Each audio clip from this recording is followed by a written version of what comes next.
ఇప్పుడే ఊరుకోతున్నావు రాజక్క. ఏం లేదు లచ్చక్క, ఇంకా సొప్పాండులా 2 గుంటలంత జాగున్నది కదా, దాన్ని అమ్ముదామని చూస్తాను. తెలిసిన వాళ్ళు వస్తాను చూడటానికి, పోయి మాట్లాడతా. అత్తవాని వచ్చినా కానీ సరే పోయిరావు, నేను పోతాను, వేరే వాళ్ళని వెళ్తా. పోపో ఈయన పొద్దు పెట్టట్టు వాటి ఇది పోవాలి.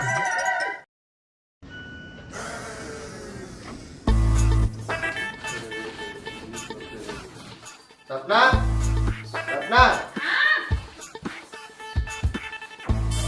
ఏంటి ఏమెత్తుకున్నావు? కరెంటు బిల్లు చిట్టేదే కనబడతలేదు. ఎదురుగా పెట్టుకొని ఏమో ఎత్తుకుతానవేంది? ఎందుకు? సరే గాని ఓ 1000 రూపాయలు కరెంటు బిల్లు కట్టేస్తా. ఎప్పుడు నా పర్సుకే టోపీ పెట్టు. నా 1000 రూపాయలు కూడా లేవా నీ దగ్గర? నన్ను అడుగుతున్నావు? నా దగ్గర ఉన్నాయని చిల్లర ఖర్చుగా అయిపోవట్టే, నీ దగ్గర ఉండే కానీ తేపో జరా కట్టేస్తా.